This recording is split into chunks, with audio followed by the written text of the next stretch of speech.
Cut करके हमने नीम गर्म पानी के अंदर नमक डाल दिया है आधा चम्मच और उसके अंदर इनको डिप करके रख दिया है। पानी हमारा इतना गर्म होना चाहिए कि आपका हाथ बर्दाश्त कर सके, ठीक है, ज़्यादा गर्म नहीं होना चाहिए। इससे क्या होगा कि करेले के जो कड़वाहट है वो तो बाकी चीज़ें जिसमें से आलू हमने कट किए हैं तो वो मैंने इस तरह से कट किए हैं। ये देखो इस तरह से लंबाई में हमने इनको भी कट कर लिया है। एक अदद मीडियम साइज़ का प्याज था उसको भी हमने कट कर लिया है। एक ही टमाटर उसको भी कट कर लिया है।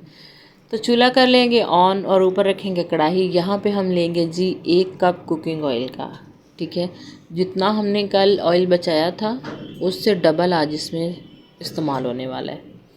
तो 1 कप जो है कुकिंग ऑयल का हमने ले लिया है और यहाँ पे जो आलू हैं इनको अच्छे से वॉश करके हमने सीधा ऑयल में डाल देना है। इनको हमने करना है जी फ्राई। फ्राई करने से पहले हमने क्या करना है,